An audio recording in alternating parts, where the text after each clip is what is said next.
반갑습니다. 저는 한국해양대학교 해양금융대학원장도 맡고 있고, 그다음 해양경영경제학부에 소속되어 있는 이기환입니다. 여러분 아시다시피 저희가 그 2017년에 한진해운 파산 이후에 우리 해운금융의 중요성을 우리가 늘 인지하고 있고, 그 전부터 그 2008년에 금융위 이후에 해운금융이 굉장히 어려운 시기를 직면했고 지금까지 해쳐왔는데, 다행히 이제 우리 또 부산에 해양진흥공사 생겨서 한진 HMM을 지금 부활시키고 있는 그런 국면에 있죠. 그래서 저희들은 차후 이제 우리나라 해운의 어떤 경쟁력을 확보하고 또 조선업의 경쟁력을 지속하기 위해서는 이 해양금융의 중요성을 인식하고 있습니다. 그래서 저희들이 아는 범위 내에서 이쪽에 연구를 하는 분이나 또 실무에 계신 분들 이렇게 해서 한 지금 80여 명 초대를 했습니다.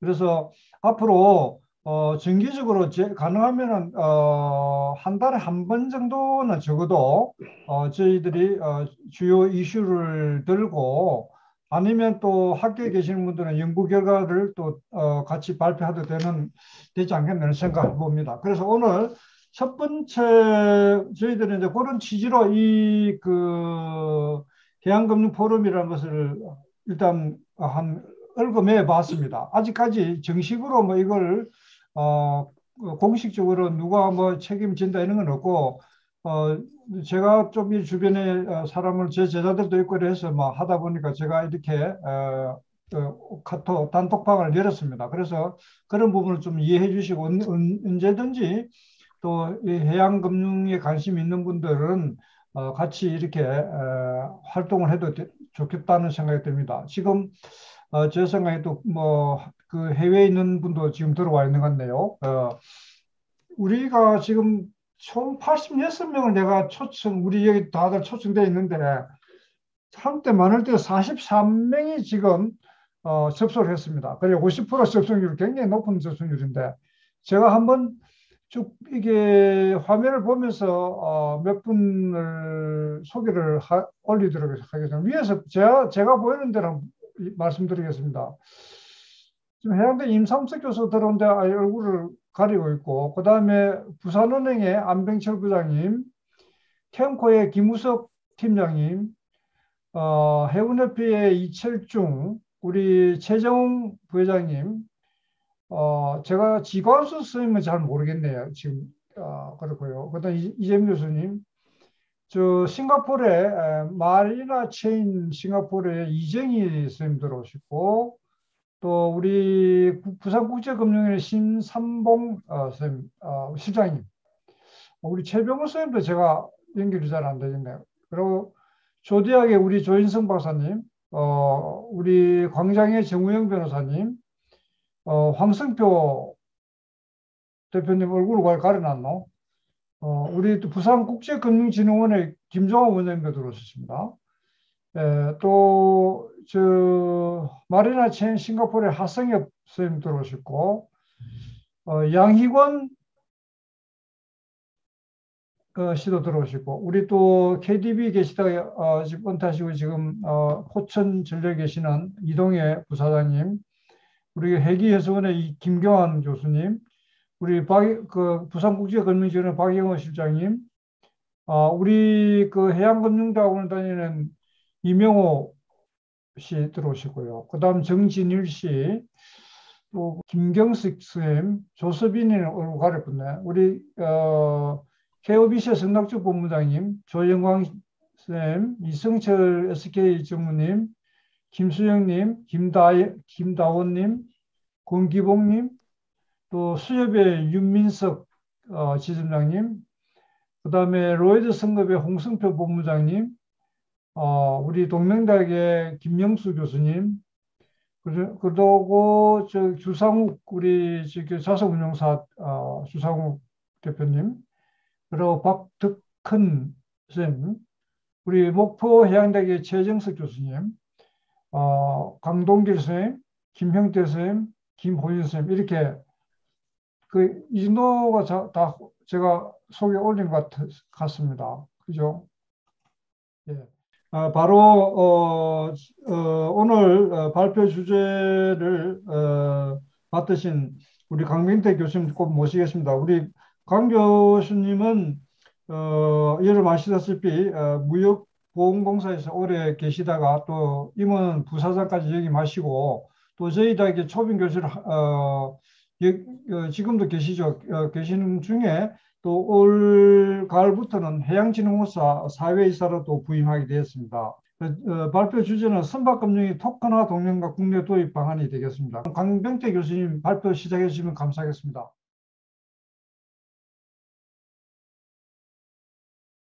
예, 방금 소개받은 한국해양대학교의 강병태입니다. 먼저 오늘 이렇게 자리를 마련해 주신 그 이기환 원장님과 또 실무를 도와주신 조서빈 팀장님께 감사의 말씀을 전하고 싶고요. 오늘 제가 발표할 주제가 사실은 좀 이렇게 국내에는 좀 생소한 주제입니다. 선박금융의 토크나 동향에 관한 주제인데 아시다시피 이제 그 국내도 그렇고 해외도 자료가 그렇게 많지는 않습니다. 그리고 제가 조사해 보니까 지금 이제 막 시작한 그 비즈니스다 보니까 여기에 대한 어떤 뭐 영향이라든지 평가라든지 이런 자료가 부족하고 시간도 부족해서 제가 과연 만족스러울 만한 발표를 할 수 있을지 좀 두렵습니다. 예, 그럼에도 불구하고 좀 부족하더라도 많은 양해를 부탁드리고요. 오늘의 제 발표가 선박금융 토큰화에 대한 뭐 심층적인 연구라기보다도 이런 비즈니스가 있다는 그런 소개 정도로 생각을 해주시면 고맙겠습니다. 먼저 발표를 시작하겠습니다. 오늘 말씀드린 내용은 서론과 선박금융 토큰화 사례, 그리고 가상자산에 대한 각국의 법제화 동향, 국내 도입 방안에 대한 내용입니다. 먼저 이제 저도 이게 토큰화에 대해서 좀 자료를 이제 찾아봤는데 이 토큰이라는 게 뭐냐라는 생각을 먼저 해봤거든요. 근데 토큰이라 한다면 이제 우측의 그림처럼 제 또래나 또는 저보다 연배가 있으신 분들은 아마 학생 토큰을 내고 버스를 타시는 기억들이 있으실 텐데요. 요새 MZ세대들은 이게 뭔지 모르겠지. 박물관에 봐야지 볼 수 있는 건데, 이 토큰을 내고 버스를 탄다는 얘기는 이게 하나의 화폐의 기능을 하는 거 아니겠습니까? 서비스를 이용할 수 있는. 그런 것처럼 이 현재 우리가 말하고 있는 토큰도 이제 이런 실물 토큰을 블록체인 원장 기술을 이용해서 블록체인 기술을 이용해서 이제 가치를 가진 대상의 대용물 또는 증표로서 발행하는 것이다. 이렇게 이해를 하시면 좋겠고요. 또 기술적으로는 기술적으로 이제 ERC20이라고 하는 이더리움 리퀘스트 포 코먼트라고 하는 이제 이더리움 네트워크의 이제 블록체인 프로토콜이 있습니다. 이런 기술을 이용해서 이제 이더리움이 예를 들어서 우리 이제 핸드폰에 안드로이드 체제라 그런다 그러면 D앱이라고 하는 그 앱이 있습니다. 그 앱에서 여러 가지 토큰을 발행을 할 수가 있습니다. 그래서 이더리움이라는 거는 우리가 가상화폐로만 알고 있는데 이더리움 기반 안에서 여러 가지 뭐 알트코인도 있고 뭐 다른 여러 가지 토큰이 거래가 되고 있어요. 그리고 이더리움 기반 안에서 거래되는 이제 가상화폐를 우리가 이더라고 합니다. 그래서 이제 그런 토큰들이 많이 발행이 되고 있고요. 우리가 말하는 이제 흔히 말하는 코인도 사실은 이 토큰의 일종입니다. 근데 이 코인과 이제 토큰의 차이가 기술적으로는 메인넷이라고 하는 이제 독립된 블록체인이 있느냐 없느냐에 따라서 코인과 토큰을 분류를 하고요. 우리가 말하는 비트코인이나 이더리움 같은 이제 코인은 어떤 자체적인 블록체인 기술을 갖춘 네트워크에서 발행되는 암호화폐다. 이렇게 이해를 하시면 되겠습니다. 그런데 자산의 토큰화는 뭐냐? 자산을 어떻게 토큰으로 만드는다는 거냐? 이렇게 생각하실 수가 있는데요. 이 경제적 가치를 지닌 자산 이제 소유권도 있을 수가 있겠고, 또는 뭐 이익 향유권도 있을 수가 있겠죠. 그거를 이제 블록체인 상에서 디지털 토큰으로 만드는 겁니다. 예. 그래서 그걸 우리가 이제 증권형 토큰이라고 말을 하기도 하고요. 그래서 그 증권형 토큰을 어떤 시장에서 그 거래를 하는 그런 개념입니다.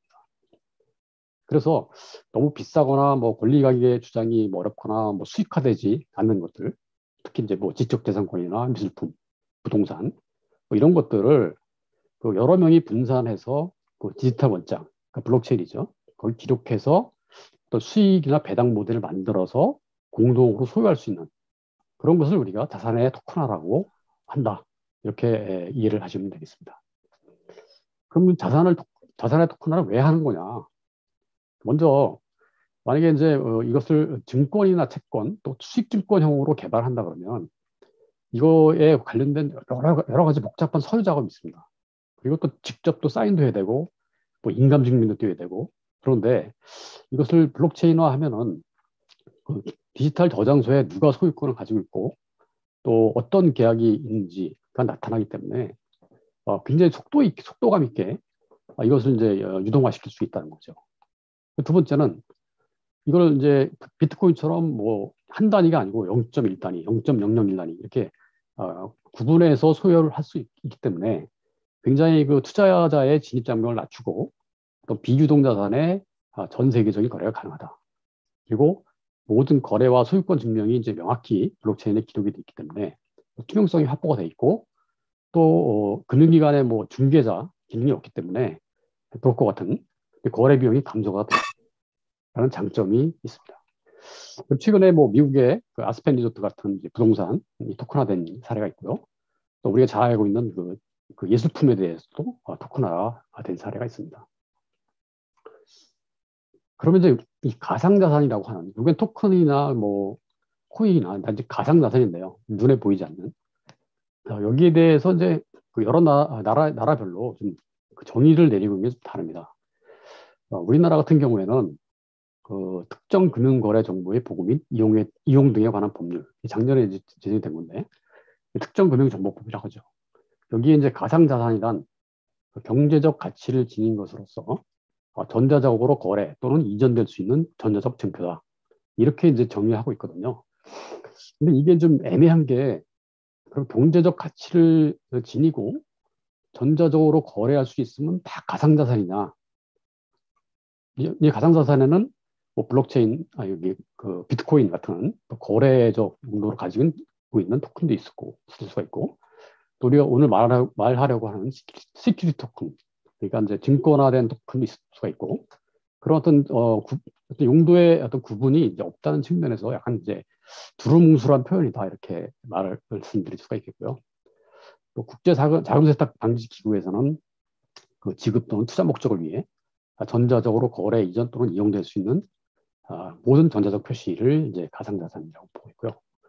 또 국제증권감독위원회에서는 이제 그 가상자산이라는 표현 대신에 그 암호자산이라는 용어를 사용하고 있고요. 또 영국도 암호자산이라는 용어를 사용을 하고 있고, 미국은 이제 디지털 자산이라는 용어를 사용을 하고 있습니다. 그래서 그 영국 금융감독청의 이제 가상자산 분류에 보면 이것들 토큰을 교환 토큰, 유틸리티 토큰, 또 증권형 토큰 이렇게 세 가지로 분류를 하고 있습니다. 이 교환 토큰이라는 건 뭐냐면요. 이제 쉽게 말하면 비트코인을 생각하시면 되겠습니다. 이 대체 가능한, 그러니까 제가 가지고 있는 비트코인 한 단위나 여러분들이 가지고 있는 비트코인 한 단위나 같은 이제 가치를 갖고 있는 거죠. 교환이 가능하다는 거죠. 그래서 이 대체 가능한 교환 단위라는 점에서 가상화폐라고 불리고요. 또 이 교환 토큰은 이제 증권이 아니기 때문에 규제를 심하게 받지는 않습니다. 그다음에 유틸리티 토큰이라는 건 뭐냐면요. 예를 들면 카드 포인트나 쇼핑몰의 포인트를 생각하시면 되겠습니다. 어떤 네트워크 상에서 대화 또는 용역에 접근할 수 있는 권한을 부여하는 그것을 블록체인 토큰화한 것을 우리가 유틸리티 토큰이라고 부르고요. 그다음에 이제 오늘 우리가 이제 얘기할 증권형 토큰이 있습니다. 이 증권형 토큰은 토큰이지만 증권입니다. 따라서 이 자본시장 규제체제에 적용 대상이 되는 거고요.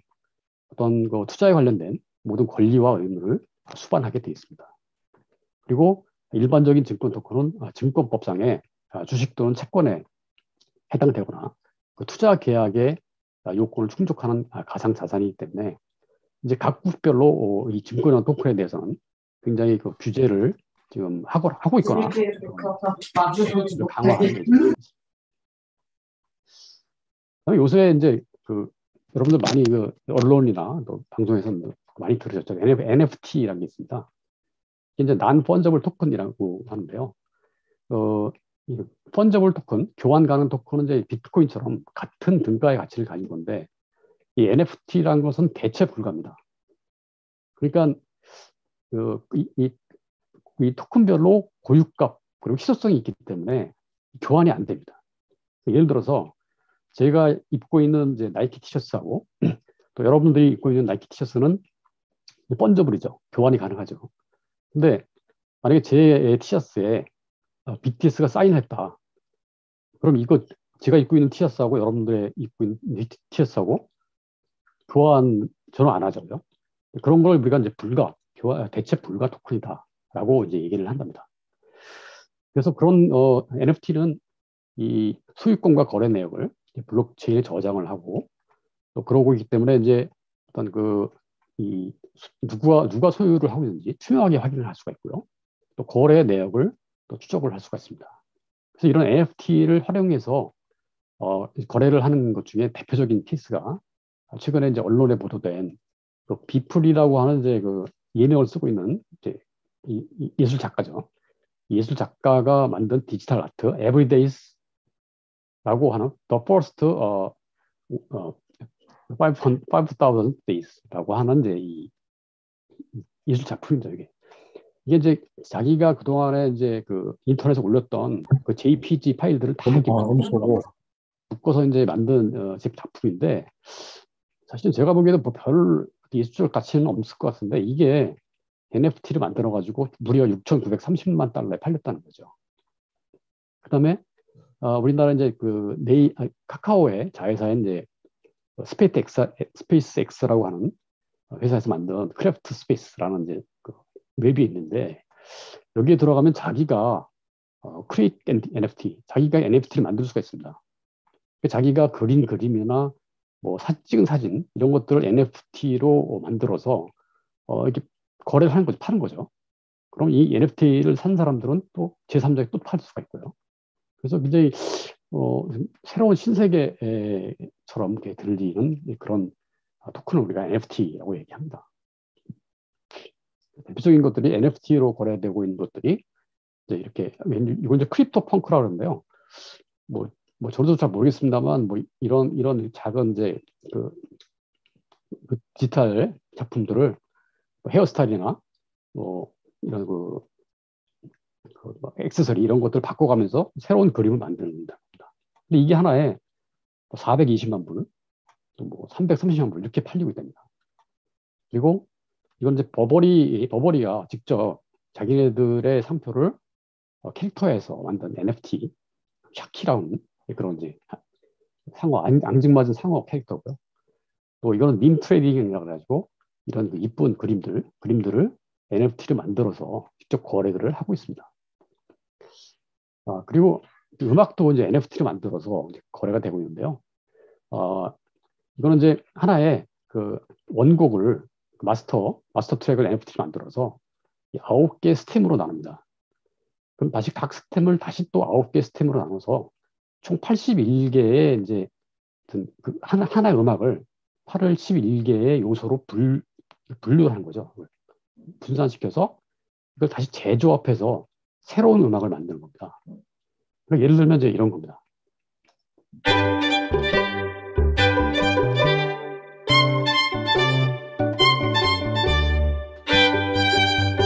소리가 들리십니까?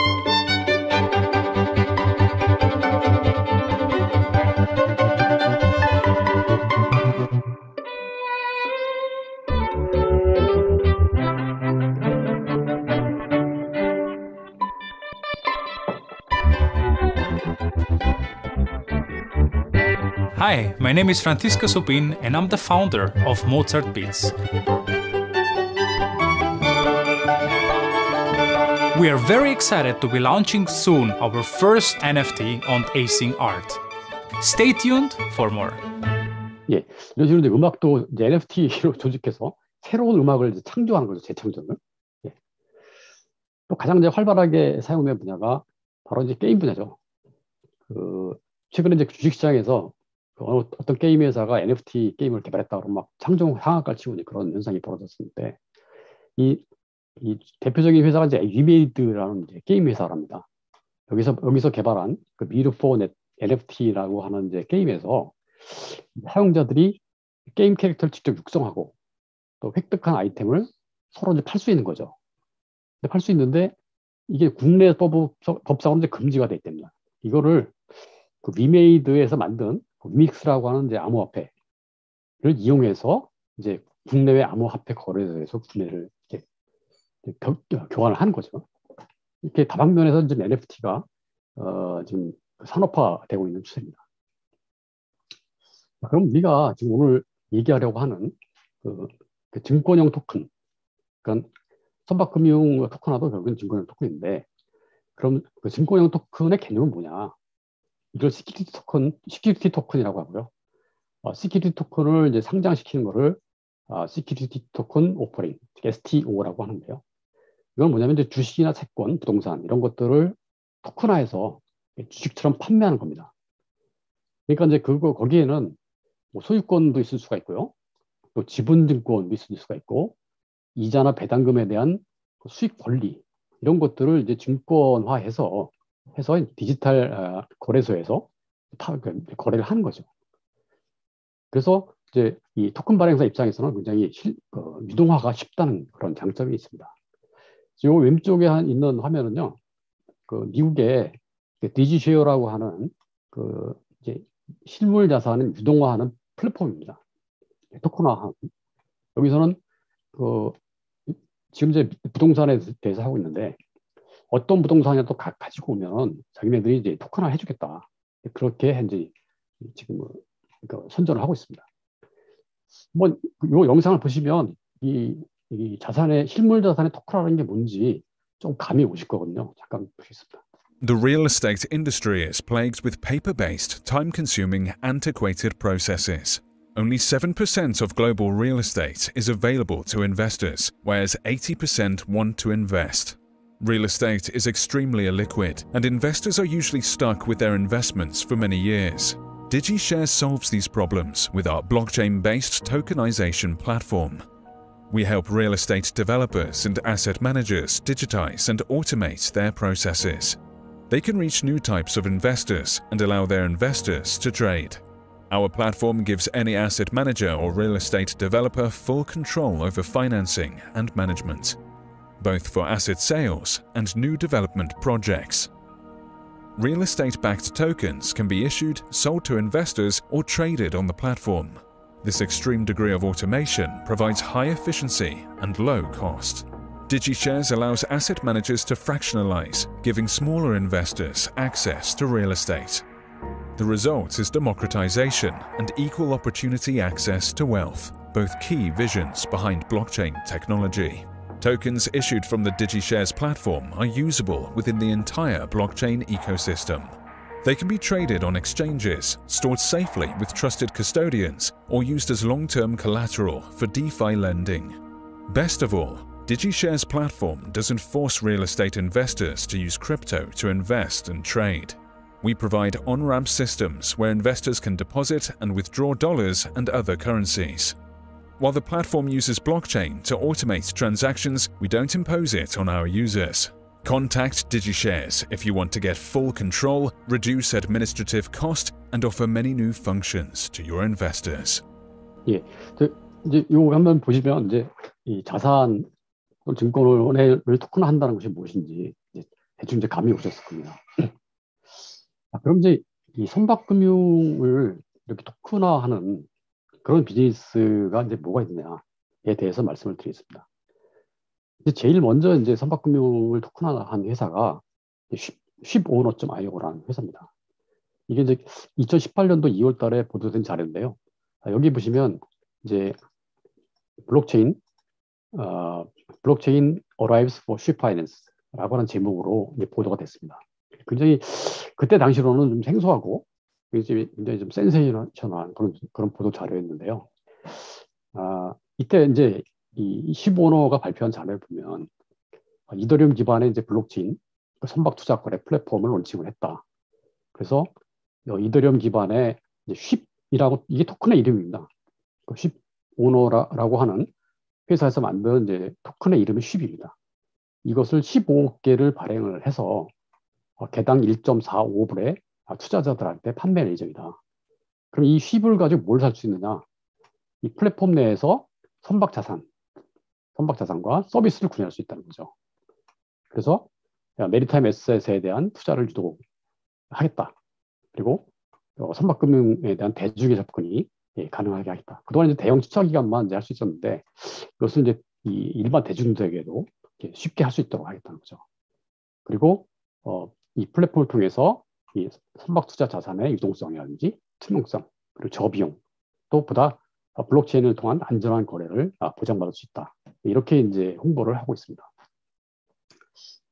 제가 이제 그 홈페이지에 들어가서 회원가입을 하고 이걸 한번 시도를 해봤는데 아직 커밍 순이에요. 그 얘기는 2018년도에 론칭을 했는데 아직 본격적인 비즈니스화 하고 있지 못하다라고 판단이 되고요. 아마도 망하지 않았을까라는 생각이 됩니다. 지금 이 회사는 아직 그 시장에서 지금 이름이 안 나오고 있는 거 보니까.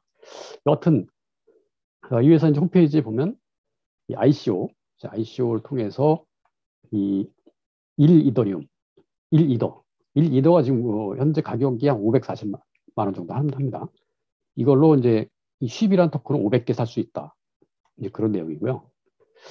제가 이제 회원 가입해서 뭐 이제 메시지도 남겨보고 이 KYC, 그러니까 Know Your Customer, 그러니까 이 개인에 대한 인증이죠. 이것을 시도했는데 안 돼요. 안 되는 거 봐서는 이게 지금 이 사업화가 실패한 게 아닌가 하는 생각이 듭니다. 그리고 이 바이 쉽이란 토큰을 사기 위해서는 일단 이제 그 이더리움을 사야 됩니다. 이더리움을 사가지고 이더를 사서 쉽으로 바꾸는 그런 행위를 해야 되고요. 원래 계획은 이제 그 15억 개를 발행을 해서 8억 2,500만 개는 이제 팔고 4억 5천만 개는 리저브하고 2억 2천만 개는 자기네들 이제 직원들한테 판매하겠다. 이런 계획을 이제 세웠었습니다. 그리고 이런 선박 자산도 이렇게 이제 다 이렇게 구비를 해서 여기 뭐 요 선박은 뭐 1,100만 불, 요 선박은 4,500만 불 이렇게 해서 자산까지 구성을 해놨는데 여기 보시면 이게 이제 이 팔린 비율이거든요. 토큰이 팔린 비율 0%예요. 아직 이게 이제 이 사업화가 아직 안 돼 있다 이렇게 판단이 되고요. 원래는 뭐 드라이나 뭐 탱커 그리고 이제 여객선에 대해서 이것을 자산화시키는 그런 의도로 보여집니다. 이것뿐만 아니고 이제 이 서비스에 대해서도 이제 이 쉽이란 토큰으로 구매를 할 수 있는데 이 사람들이 이제 한 거는 메리타임 트레이딩 그리고 쉽 매니지먼트 그다음에 뭐 서브스크립션 보야지 매니지먼트 이런 서비스도 이 플랫폼 내에서 구매를 할 수 있도록 이렇게 설계를 해놨습니다. 그래서 이제 이 사람들이 발표한 그 라이트 페이퍼 여기 보면은 일단 이 토큰은 이제 ERC20 표준으로 만든 거고요. 이더리움 기반으로 이제 만든 거고 또 시장에서 다시 이제 교환할 수가 있는 거고요. 또 이게 이제 다른 자산에 비해서 이제 로우 코스트로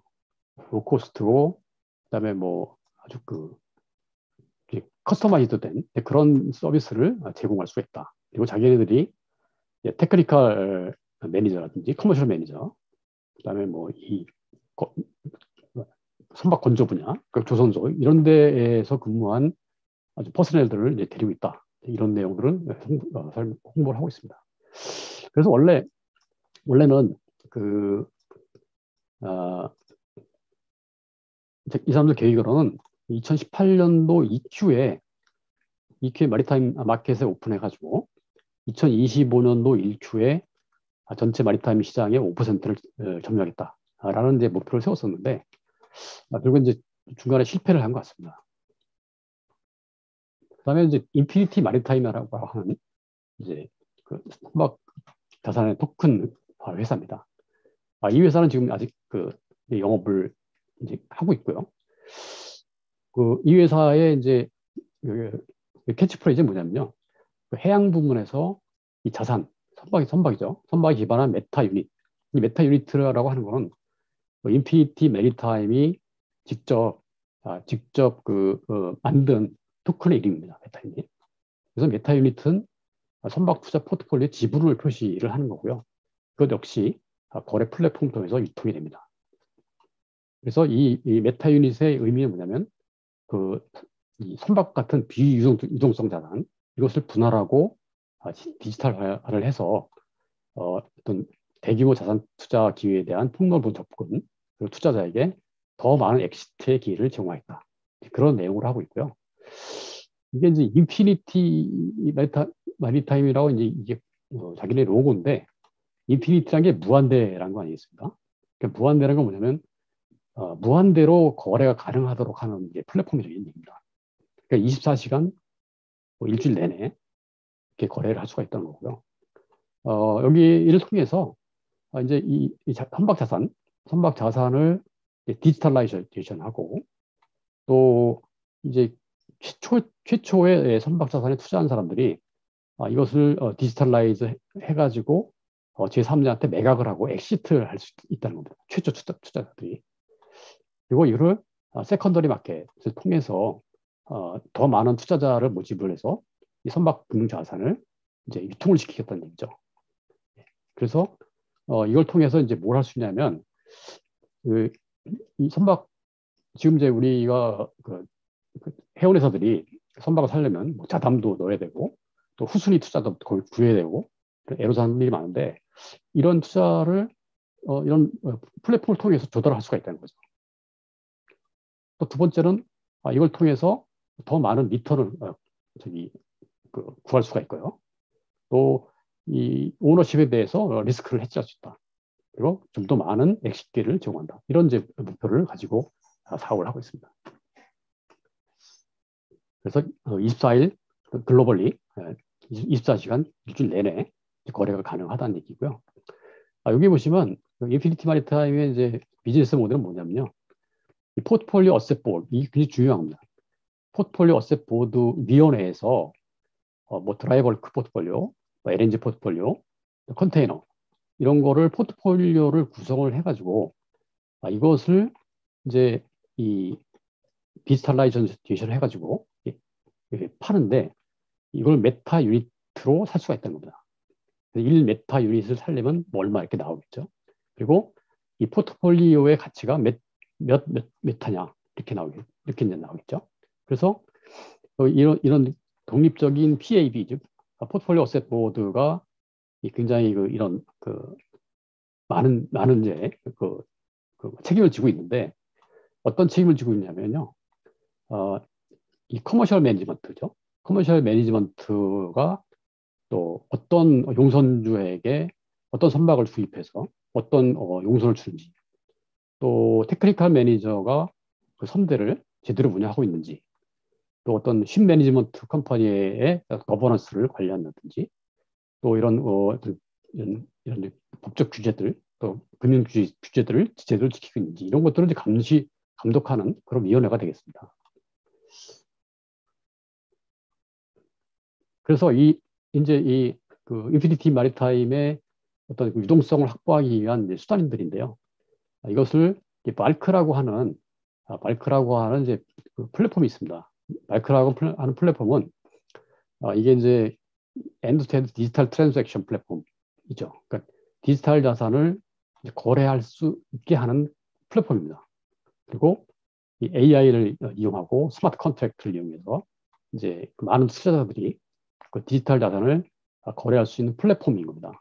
그래서 이 발크라는 플랫폼을 통해서 이제 이 거래를 할 거고요. 그 다음에 이제 이게 R3라는 회사에서 만든 코다라고 하는 블록체인 프로토콜이 있습니다. 그거를 기반으로 한 이제 이 플랫폼입니다. 이게. 여기서 이제 거래를 하겠다는 거죠.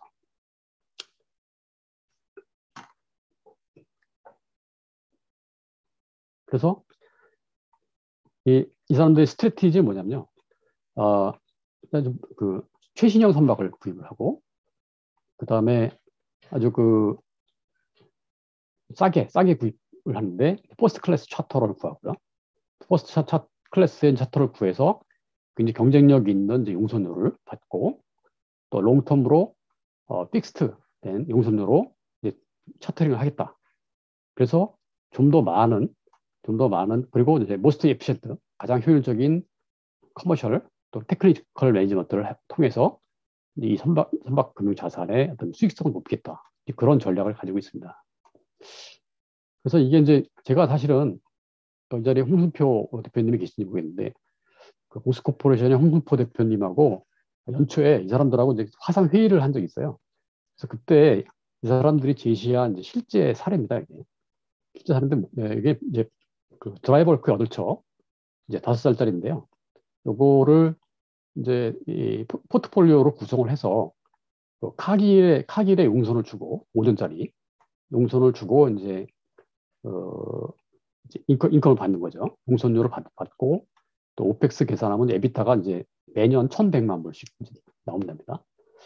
그리고 5년 후에 가서 요 1억 6,200만 불의 한 배를 1억 7,500만 불을 주고 팔면은 IRR 기준으로 10%가 나온다. 이렇게 설명을 하더라고요. 제가 이제 아니 이게 처음에 1억 6,200만 불을 주고 5년 후에 어떻게 더 비싼 값으로 파냐 이렇게 이제 물어봤거든요. 그랬더니 이 사람들은 자기네들이 다 데이터가 있다. 왜냐하면 이게 2021년과 22년도에 오더북이 3% 이하고 지금이 그 연초가 코로나 때문에 1999년도 이후에 이 벌크선 가격이 가장 최저고 이 코로나가 개선이 되면 불동량이 늘어나기 때문에 분명히 성과가 오를 거다. 그래서 굉장히 자신감 있게 얘기를 하더라고요. 성과가 오르긴 올랐죠. 5년 후에 이제 어떻게 될지 모르겠지만. 그래서 이 프로젝트의 특징은 이게 이제 어떤 선순위 금융이 없이 진행이 되다 보니까 약정 조항이 없습니다. 커버넌트가 없기 때문에 투자자들한테 좀 더 높은 수익률을 보장할 수 있고 만약에 뭐 이제 이 마음에 안 든다 그러면 이게 팔고 나가면 된다 이거죠. 메타유닛 형태로 유동할 수가 있기 때문에. 그리고 여기 참여하는 이제 사람들이 IB에 있는 사람들, 토큰 팩토리의 CEO, 그다음에 뭐 변호사, 그리고 이제 커머셜 shipping 부분에서 일을 했던 사람들, 전문가들로 이제 이 포트폴리오 어셋 매니지먼트 보드가 구성이 되어 있다. 이렇게 설명을 했습니다. 그래서 사실 지금 이제 시장에서 활동을 하고 있는 비즈니스를 하고 있는 이제 선박금융 토큰화 회사들입니다. 다 이제 개인 민간 회사들입니다. 지금 우리가 말씀드리고 있는 게 이제 인피니티 메리타임이고요. 요건 이제 일드 스트리트라고 하는 이제 이것도 이제 디지털 기반의 크라우드 펀딩 회사거든요. 그리고 마베스트라고 하는 이 회사가 있고 나비고라고 하는 또 회사가 있는데 각각의 좀 특징이 있습니다.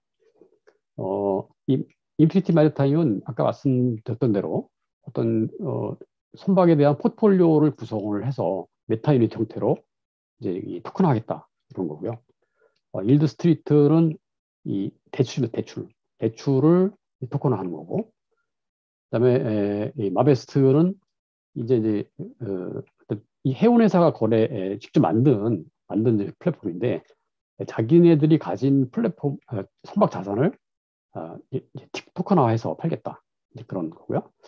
나비고도 이제 쉽 포트폴리오, 그다음에 쉽펀드라는 회사는 이 본드 자기가 발행한 회사채를 또 이 토큰화하는 겁니다. 그렇게 해서 최소 단위인 250유로로 이제 거래를 하겠다 그런 거고요. 뉴쇼는 제가 나중에 말씀을 다시 드리겠습니다. 근데 아직까지 이제 인피니티 마리타임도 지금 본격적인 영업을 하고 있지는 않은 것 같습니다. 왜냐하면 일단 주리스딕션을 어디다 둘 것인가, 그러니까 뭐 벨기에 둘 것인지, 뭐 룩셈부르크에 둘 것인지, 독일에 둘 것인지 이것을 이제 많이 고민을 하고 있는 것 같고요.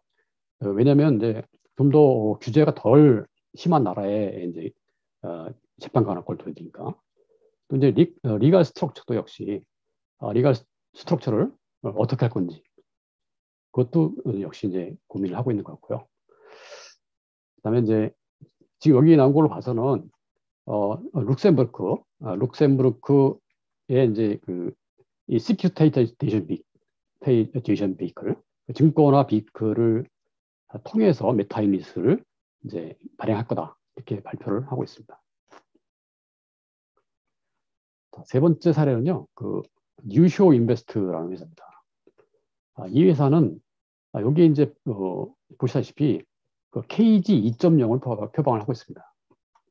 여러분 아시다시피 이제 KG 펀드가 굉장히 부실화가 돼서 지금 유명무실화가 됐는데 이것을 다시 살리겠다는 겁니다. 선박금융을 토큰함으로써. 그래서 이게 이제 작년에 팜브루크에서 설립이 돼 있고요.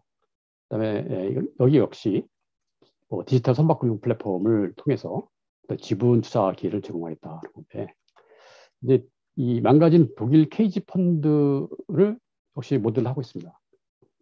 그리고 목표가 이 사람이 이제 CEO인데 이 사람이 한 얘기가 이 은행들이 다 선박금융 지금 시장에 철수를 하고 있고 또 KG 펀드도 중단을 해가지고 독일 선주들이 이제 애로를 겪고 있는데 이런 걸 통해서 독일 선주들이 좀 선배를 확보할 수 있도록 도와주겠다. 이제 그런 얘기를 했고요.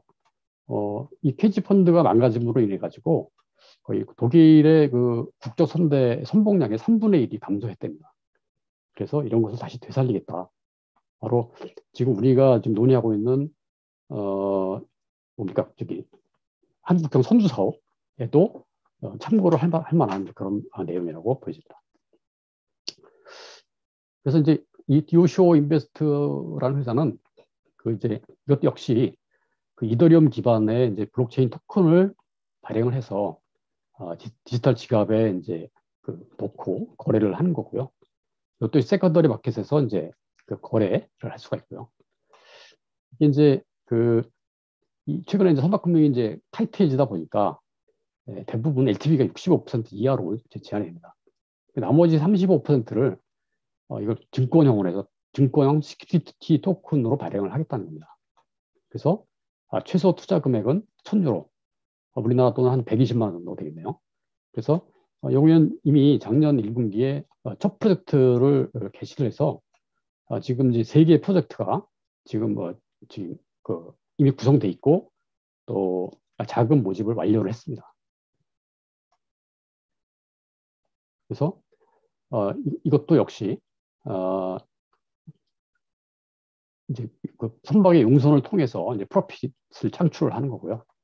또 그다음에 이제 이 특징이 보니까 KG 펀드가 받고 있던 세제 혜택, 그러니까 이제 토리지 텍스라고 그러죠.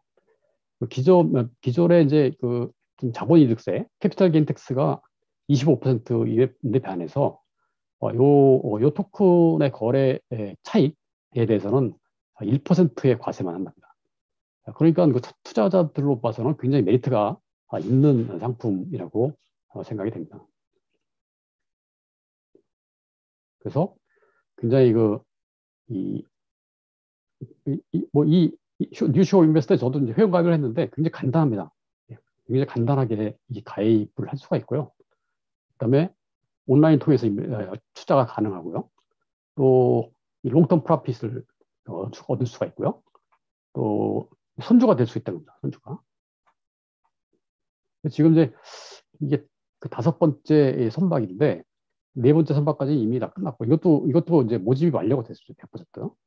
모집이 완료됐는데 이미 이게 이제 연율로 7.8%의 수익률이 나오고 있고요. 총 누적 수익률이 85.7%.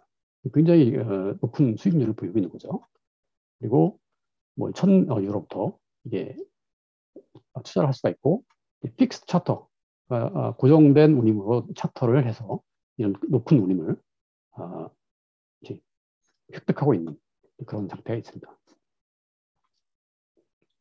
그래서 페이퍼리스, 그다음에 이 사인도 디지털로 하고 또 로우 미니멈 디포짓을 요구하고 그래서 굉장히 효율적으로 할 수 있다. 기존에 비해서 그런 얘기고요. 그래서 이제 요 뉴쇼 인베스트의 이제 홍보 영상인데 이게 독일어로 돼 있어서 제가 무슨 내용인지 확실히 모르겠는데 하여튼 대충 Wussten Sie, dass 90% des weltweiten Handels auf dem Seeweg stattfindet? Mit dem langfristigen Wachstum der Weltwirtschaft wächst auch der globale Seehandel. Über unsere Plattform ermöglichen wir es Privatinvestoren, sich am aussichtsreichen Schiffsmarkt zu beteiligen. Mit New Shore Invest haben Sie die Möglichkeit, digital und bequem von zu Hause aus in moderne Schiffe zu investieren. Sie können schon ab einer geringen Zeichnungssumme von 1.000 € Miteigentümer eines Schiffes werden. Dabei profitieren Sie von einer niedrigeren Steuerlast dank der Tonnagesteuer.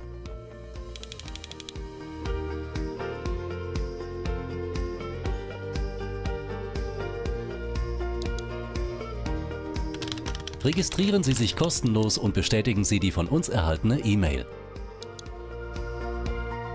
이메일 어디서 막 입력하고 Nun können Sie einfach mit dem Zeichnungsprozess beginnen. 자기 이제 인적 Nach der Eingabe Ihrer persönlichen Daten wählen Sie eine Zeichnungssumme aus. 넣고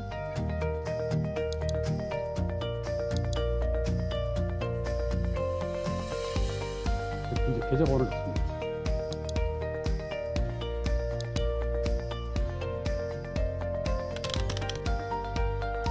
Kontrollieren Sie in der Übersicht schließlich nochmals Ihre Angaben. 몇 가지 이제 Nachdem Sie sich mit Ihrem Smartphone oder Ihrem Laptop identifiziert haben, ist die Zeichnung auch schon abgeschlossen. 투자를 할 수 있는. Mit Ihrem Investment beteiligen Sie sich nicht nur an einem vielversprechenden 뉴쇼는 지금 독일인한테만 이제 오픈을 한 것 같아요. 이 서비스를.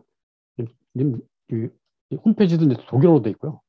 영어로 된 어떤 뭐 홍보 자료가 없는 거를 보니까 지금 독일인한테만 일단 오픈이 된 것 같습니다.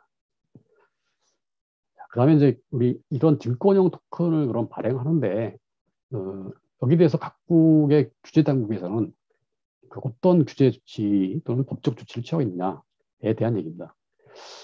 이 부분에 대해서는 사실 저도 지식이 짧아서 여기 정우영 변호사님이 아까 들어오셨던데 정우영 변호사님이 좀 보충 설명을 해주셨으면 좋겠습니다. 일단 미국에서는요, 이제 이 STO 그 증권형 토큰에 대해서는 이 증권 토큰의 의미를 증권 토큰의 취득에 관한 청약을 권유하는 그런 행위로 보고 있고, 뭐 사모 또는 크라우드 펀딩 형태로 이제 이루어지고 있습니다. 그래서 이 STO는 그 ICO, 즉 그 암호화폐 발행보다도 어떤 투자자 보호 수준이 높을 수밖에 없습니다. 증권형이다 보니까. 그래서 그런데도 불구하고 이제 아직까지는 그 대형 금융 투자업자들은 STO에 참여하는 것이 좀 미미합니다. 왜냐하면 이제 규제가 어떻게 될지 모르고 아직 법적인 제도 정비가 안 됐다 보니까 과연 이 비즈니스가 이제 가능할 건지 워크업을 한 건지에 대해서 확신이 없는 것 같습니다. 그래서 금년 4월 기준으로 이제 유통되는 이제 시큐리티 토큰 시가총액이 약 7억 불밖에 안 됩니다. 안 되고 그것도 결국 이제 거의 대부분이 미국에서 이제 그 발행된 STO고요. 미국 같은 경우에는 일단은 그 이제 SEC의 제재의 대상이 되는 게 증권이나 채권 아니겠습니까? 그래서 증권형 토큰은 기본적으로 SEC의 제재 대상이 됩니다. 왜냐하면 투자 계약의 형태를 띠는 경우가 많기 때문에 그건 이제 증권 SEC의 제재 대상이 된다고 보여지고요. 그러면 이제 투자 계약 요건을 해당이 되는지 안 되는지 그거를 이제 어디서 볼 수 있냐면 결국 미국은 이제 그 불문법의 나라 아니겠습니까? 그러니까 연방 대법원의 판례를 보면 이것은 이제 호위 기준이라고 하는데요. 첫 번째는 금전의 투자가 있어야 되고, 두 번째는 공동 사업을 해야 되고, 본인의 노력이 아닌 타인의 노력에 의존해서 어떤 합리적인 투자 수익을 기대하는 것, 이런 요건이 갖추어진 것을 우리가 그 투자 계약이라고 한다. 그러니까 이런 데 해당되는 토큰은 다 이제 증권형 토큰이 되는 거죠. 그런데 우리가 알고 있는 비트코인은 이 타인의 노력에 의존한 투자 수익의 합리적 기대가 아니고 그냥 뭐 이 수요와 공급에 따라서 가격이 왔다 갔다 하는 거 아니겠습니까? 이런 비의도적인 토큰 발행은 증권형 토큰이 아니다.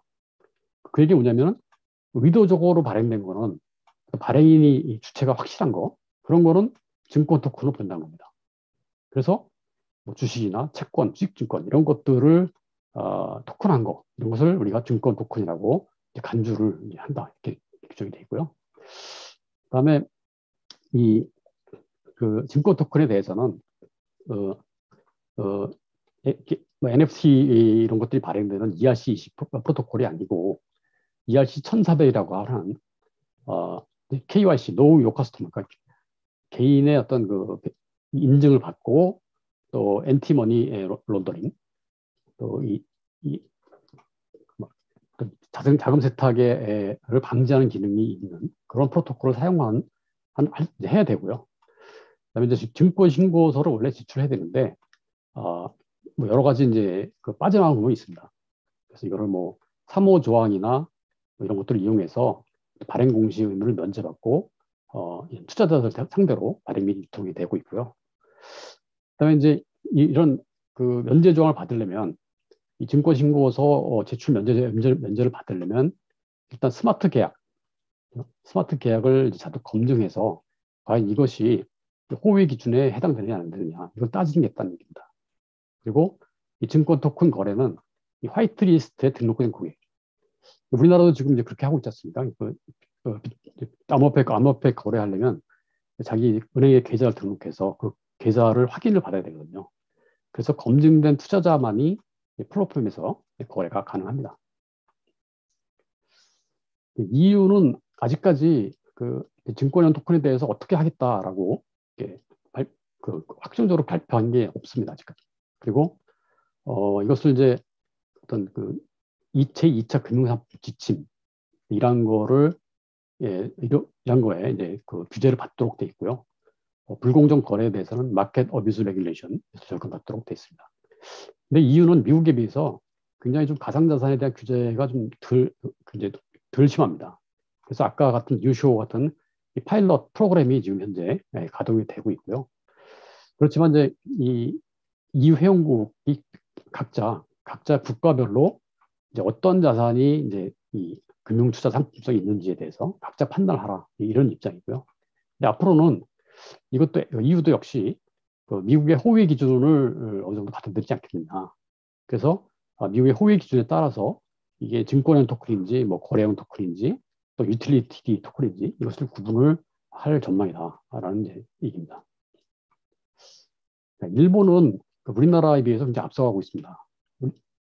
2019년하고 20년 그 두 차례의 관련 규제 개정을 통해서 지금 이제 비트코인과 같은 지급결제 토큰은 자금결제법, 그리고 지금 부동산이나 선박 같은 증권 토큰은 금융상품 거래법에 적용받도록 그렇게 해놨습니다. 그래서 이미 증권 토큰이 제도권에 진입을 했던 얘기죠. 그리고 이미 이제 이 증권 토큰은 주식 발행과 동등한 규제가 적용이 되고 있습니다.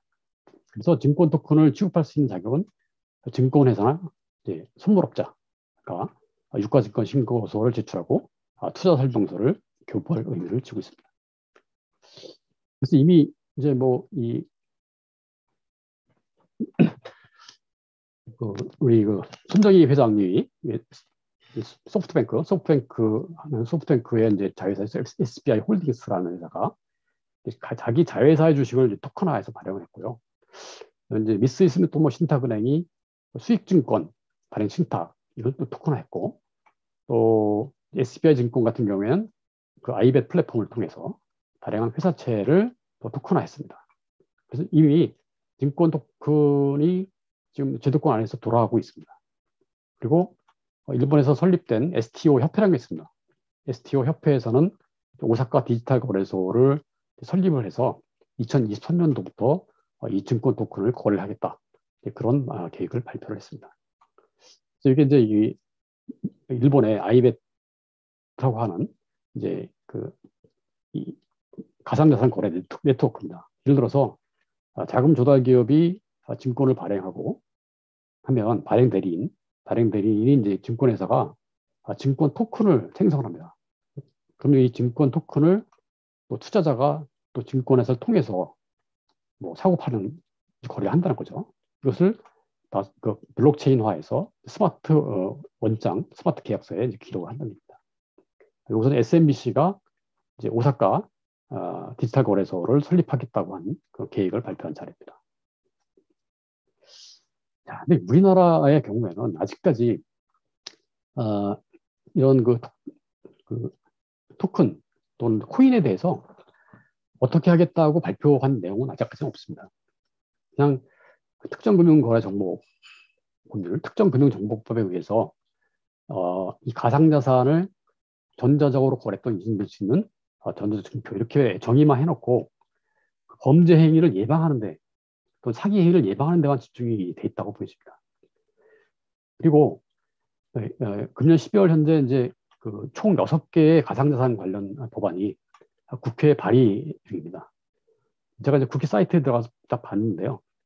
내용들이 대부분 어떤 그 증권형 토큰으로 하고 뭐 어떻게 육성하겠다고 그런 내용이 아니고 이런 가상자산업을 금융위원회 인가를 받도록 하고요. 또 뭐 이 미공개 정보를 이용한다든지 또 시세 조정을 한다든지 이런 불공정 거래 행위를 처벌하는 그런 처벌에 주안점을 두고 있기 때문에 이런 가상자산업의 어떤 그 기능 개발 뭐 이런 거에 대해서는 별로 관심을 보이고 있지 않습니다. 그에 비해서 뭐 미국이나 싱가포르는 이미 증권형 토큰에 대해서 증권법을 적용을 하고 있고 스위스나 이스라엘은 이미 이런 뭐 암호화폐나 가상자산을 하나의 대체 투자군으로 인식을 하고 있다는 거죠. 다행히 이제 최근에 이제 언론 보도 자료를 보면요, 뭐 금융위원회가 이제 증권형 토큰, 선박금융 토큰도 이제 증권형 토큰이죠. 이런 거에 대해서 자본시장법 적용을 검토 중이다. 이런 이제 보도 자료가 난 적이 있었습니다. 그래서 기초자산이 있는 경우만 이제 증권형 토큰으로 인정을 하고 일반적으로 배당 등의 이익을 얻으러 가는 코인을 증권형 토큰으로 본다. 그리고 이게 문제가 어떤 게 증권형이고 어떤 게 유틸리티인지 구분이 명확치 않다는 거죠. 그래서 이것을 증권형 토큰으로 보기 위해서는 역시 금융위의 어떤 세부적인 해석이 있어야 된다.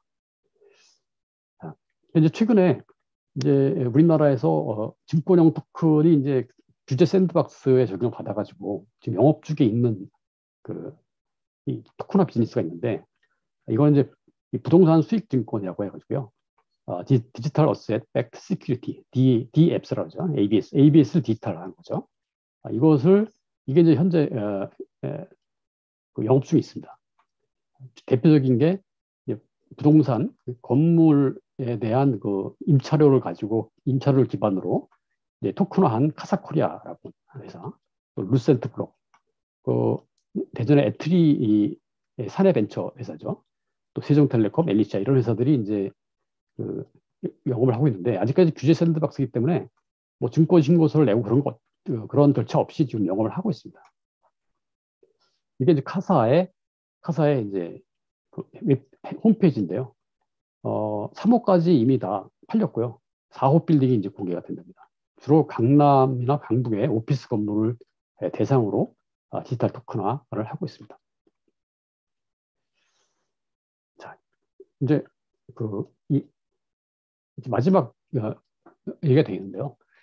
이제 지난달 11월 24일자 매일경제 보도를 보니까 다행히 금융위원회에서 가상화폐 입법 작업에 착수했다. 그래서 국회에다가 이제 가상화폐 이용자 보호 등에 관한 법률 기본 방향 및 쟁점 보고서 이런 걸 제출했는데 여기 보니까 특정금융정보법을 개정을 하기보다는 자체업권법, 즉 이제 가상자산법을 제정을 하는 방향으로 틀었답니다. 그러니까 자본시장법을 뭐 개정하거나 이게 아니고 가상자산법을 새로 만들 그런 계획으로 있는 것 같습니다. 그래서 여기 내용 보면 가칭 가상자산협회를 구성을 해서 민간 자율로 자율 규제의 권한을 주고 이 법은 원칙 중심의 규제 체계로 하고 상세 내용은 하위 규정에 위임하겠다라고 하는 굉장히 그 고무적인 내용의 보도 자료가 나온 적이 나왔습니다. 그래서 선박금융자산 토큰화도 이런 가상자산법이 제정이 되면 그거에 따라서 우리가 이제 비즈니스화 할 수 있지 않을까 하는 생각이 듭니다. 특히 이제 예탁결제원 같은 경우에는 발빠르게 자신들이 직접 블록체인 네트워크를 통한 거래소를 만들겠다. 그러니까 STO 거래소를 만들겠다는 얘기죠. 그래서 지금 용역을 발주한 걸로 제가 알고 있습니다. 거기에 나오는 그런 예탁결제원이 구상 중인 거래소의 형태고요. 이제 민간에서도 이런 거래소를 만들기 위해서 지금 물밑에서 접촉 중인 걸로 이제 알고 있습니다. 부산시에서도 최근에 보도자를 보니까 450억 원을 투입해서 디지털 자산 통합 거래소를 설립하겠다. 2024년도 12월 설립 목표로. 저도 몰랐는데 부산광역시가 그 블록체인 규제 자유 특구라고 합니다. 당연히 이제 부산광역시가 이 가상자산의 통합 거래소를 설립할 그런 이제 명분이 있는 거죠. 그래서 이거의 이제 용역을 부산산업과학혁신원에서 이제 하고 있는데, 여기를 보니까 선박, 선물 등 지역 특화 디지털 자산 비즈니스 모델 발굴. 그래서 근데 선박 자산도 이제 이 토큰화의 대상으로 보고 있구나라는 생각이 들었고요. 또 증권형 토큰 기반의 디지털 자산 거래 환경 조성 방안 지원 체계를 구축하겠다. 그리고 이 지역 내 거래소 유치를 본격적으로 추진할 예정이다. 그래서 이 내용을 보고 이게 먼 미래가 아니고 우리도 이 선박금융의 토큰화 비즈니스에 대해서 지금부터 검토를 하고 준비를 해 나가야 되는 게 아닌가, 그런 생각을 해봤습니다. 마지막으로 이제 국내 도입 방안입니다. 지금 우리나라에서 이제 존재하는 그 해운회사, 운항회사죠. 해운 운항업자가 161개의 2018년 말 기준으로 이제 알려지고 있는데요. 물론 이 중에 이제 뭐 영업을 안 하고 있는 회사도 있겠죠. 이 중에 5척 미만을 가지고 있는 아주 소규모의 회사가 112개, 거의 70%를 차지하고 있다는 겁니다. 그리고 이 회사들이 가지고 있는 보유 선대가 217점, 총 20%밖에 안 됩니다. 이 얘기는 뭐냐면, 그럼 이런 소규모 회사들이 과연 어디서 금융을 얻겠나 이거죠. 더군다나 우리나라 선박금융이 주로 정책금융기관 이외에는 민간 부분에서 공급된 선박금융이 거의 없다시피 한 지금 추세 아니겠습니까? 그래서 대부분의 이제 해운기업들이 선박금융이 조달이 안 되니까 회사채를 발행을 해가지고 이제 선박금융에 쓰기도 하고 운전자금도 쓰고 이러다 보니까 금융 비용이 높을 수밖에 없다는 거죠. 그래서 이런 회사들이 이런 플랫폼을 통해서 크라우드 펀딩을 통해서 어떤 선박 자산을 확보할 수 있다면 이게 이 중소형 해운사들의 굉장히 효과적인 선박 투자 수단이 될 수 있겠다, 이런 생각이 들었습니다. 더군다나 지금 이제 선박 펀드가 좀 약간 좀 유명무실화가 됐는데, 이런 선박 펀드들도 활성화할 수 있는 그런 이제 기회가 되지 않겠느냐. 그래서 이런 선박금융 토큰화의 플랫폼이 이제 발족이 되면은 일단 해운선사 입장에서는 굉장히 좀 저렴한 비용으로 에코티를 조달할 수가 있고요. 또 저금리로 선박 투자 재원을 확보가 가능하고, 또 선박에 투자하고 싶은 사람들은 돈이 없어도 이런 토큰에 투자함으로써 굉장히 적은 비용으로 안정적인 고수익 투자가 가능하다는 겁니다. 특히 이제 저같이 이제 노후 은퇴 세대들에게는 고정적인 어떤 수입이 투자가 필요한데, 이런 어떤 선박 자산에 대한 투자를 하면은 주식이나 비트코인보다는 더 안정적인 자산에 투자를 할 수 있는 기회가 제공이 되는 거죠. 또 이 디지털 거래에 익숙한 MZ세대, 이런 세대들도 오히려 암호화폐보다는 더 안정적인 투자 수단을 제공할 수 있겠다.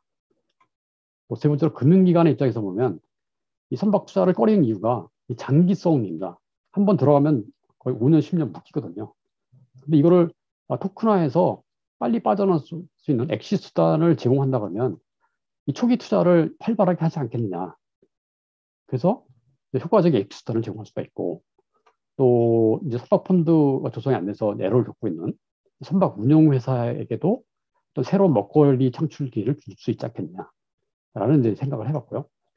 또 부수적인 효과로서 이런 거래를 하다 보면 국민들한테도 자연스럽게 해운 산업의 중요성이라든지 어떤 해운 산업에 대한 인식도를 제고할 수 있지 않겠느냐, 그런 생각을 해봤습니다. 그래서 제가 생각한 도입 방안은요, 이게 워크업을 할지 모르겠습니다. 아까 말씀드린 이제 뉴쇼 인베스트, KG 2.0 표방한 뉴쇼 인베스트의 모델을 참조한 건데요. 지금의 이제 선박 펀드의 유형이 이렇습니다. 선박 투자회사를 설립하고 SIC를 설립을 해서 SIC가 SPC를 설립을 하고 여기서 투자자들이 이제 자본금을 납입해서 이제 자본을 조달하는 구조인데 이것을 선박 투자회사가 이제 가상자산업의 허가를 받는다 그러면 이 시큐리티 토큰을 발행을 해서 이 가상자산 거래소에 상장을 하는 겁니다. 투자자들은 이 거래소에서 선박금융 자산을 토큰화한 거를 이제 살 수가 있고 여기에 대해서 이제 배당금을 지급하는 거죠. 또 그 토큰을 팔 수도 있고요. 그래서 거기에 대해서 이제 이 선박 운영회사, 우리나라에는 선박 운영회사가 선박 투자회사와 운영 계약을 맺고 전문적인 이제 선박 운영 서비스를 제공을 하는 구조입니다. 만약에 그 가상자산법이 제정이 된 다음에 이런 선박금융의 자산의 이 토큰을 일반 자산운용사가 발행을 한다 그러면 과거에 이제 그 선박펀드 사례처럼 부실화될 염려가 크다는 거죠. 그래서 특히 선박에 대해서는 부동산과 달리 선박에 대한 전문적인 운영 능력이 있고 또 그동안의 운영 경험이 있는 선박 운영회사가 어떤 형태로든 간에 이런 선박금융 토큰화에 참여를 해도 되지 않겠냐라고 하는 게 이제 제 생각입니다. 그렇지만 아직까지 이제 이 가상자산법이라는 게 입법이 되지 않고 또 있기 때문에 이 현재 자본시장법에서 뭐 규제 샌드박스를 허용하고 있는 DABS, 디지털 ABS를 선박에도 똑같이 적용해서 발행할 수 있도록 그렇게 제도화하는 게 필요하고요. 만약에 이제 가상자산업이 제정이 돼서 만약에 이제 선박투자회사를 가상자산업자로 등록이 된다 그러면 그 기존의 선박투자회사법과 상충되는 부분이 분명히 있을 것 같아요. 제가 언뜻 보기에는 뭐 이런 조항들이 이제 선박금융 토큰화 비즈니스에 걸림돌이 되지 않을까. 특히 이제 선박투자회사를 뭐 해수 장관 인가를 받아야 된다든지 이런 조항들이 이제 있을 거라고 생각이 됩니다. 이상으로 이제 제 강의 미진 하나와 제 강의를 마치겠고요. 맺는 말을 제가 포모라는 단어로 정했습니다. 포모는 뭐냐면요, fear of missing out의 약자라고 합니다. 이거는 이 사회에서 소외된다든지, 뭐 남들이 다 알고 있는 건 나만 몰라가지고 바보가 된다든지 그런 거에 대한 두려움이죠. 그래서 이제 포모 증후군이라는 게 있답니다. 혹시 다른 사람이 다 아는데 나만 모르게 있는 거 아닌가? 그런데 제가 이런 포모 증후군에 좀 걸린 것 같아요. 그래서 이제 여기에 대한 공부를 이제 시작을 했고요. 시작한 이유는 이제 포모아가 되지 말자. 포모아는 또 뭐냐면요. 포모를 했는데 포모 어게인이 된다는 거죠.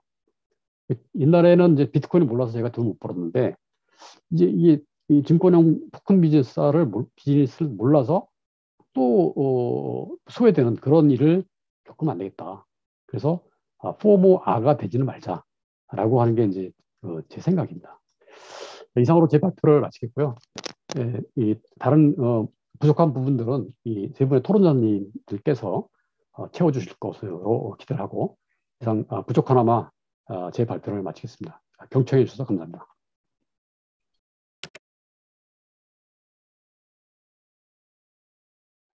우선 오늘 토론회는 우리 세 분 모셨는데 먼저 우리 그 이재민 교수님을 한번 모셔보겠습니다.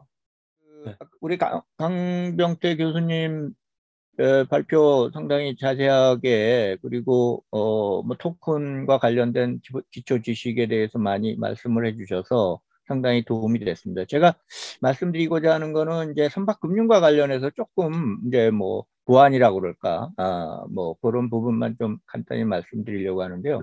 일단은 지금 우리 그 선박금융의 토커나이제이션 이게 이제 태동이 된 이유를 좀 잠깐 한번 생각을 해보면 결국은 이제 선박금융의 이제 그 자금 조달 수단으로서의 이제 하나죠. 그래서 이제 대체금융의 수단이다 이렇게 이제 보면 될 것 같습니다. 그 대체금융이라고 하는 것이 이제 그동안에 이제 전통적으로 이제 은행 대출이 선박금융의 뭐 주를 이루었는데 이제 은행 대출이 이제 조금 줄어들면서 여러 가지 뭐 리스나 뭐 또 선박 펀드나 뭐 기타 이런 대체 금융이 이제 등장을 했고, 그 와중에 이제 어떤 핀테크와 관련 이제 그런 추세와 관련해서 이제 선박 금융의 토커나이제이션이라는 것이 이제 이제 생기게 됐다라는 생각이 들고요.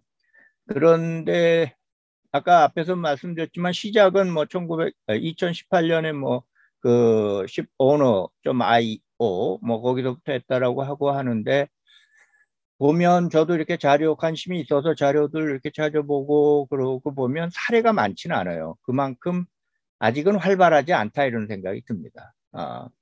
일단 우선 이 선박금융의 토커나이제이션이 어떠한 장점을 갖고 있느냐를 한번 잠깐 보면, 일단 선박 펀드하고 비교해 봤을 때 그 선박 펀드하고는 어차피 좀 비슷한 거죠. 자금을 뭐 이렇게 모아서 선박에 투자하는 거니까. 근데 첫 번째 이 장점이 비용을 절감한다라는 것이 굉장히 이제 중요한 이제 장점입니다. 그러니까 어차피 우리가 디지털 토커나이제이션 블록체인을 이용해서 무슨 사업을 하는 이런 것은 중개 비용이 되는 것이 없어지죠. 중개 수수료가 없기 때문에 굉장히 이제 비용이 절감이 된다. 그 비용이 절감이 되기 때문에 돈을 빌리는 선주 입장도 그렇고 투자하는 입장에서도 투자 수익률도 높아질 것이고, 돈을 이제 빌리는 이제 선주 입장에서는 좀 더 이제 싸게 빌릴 수 있는 그런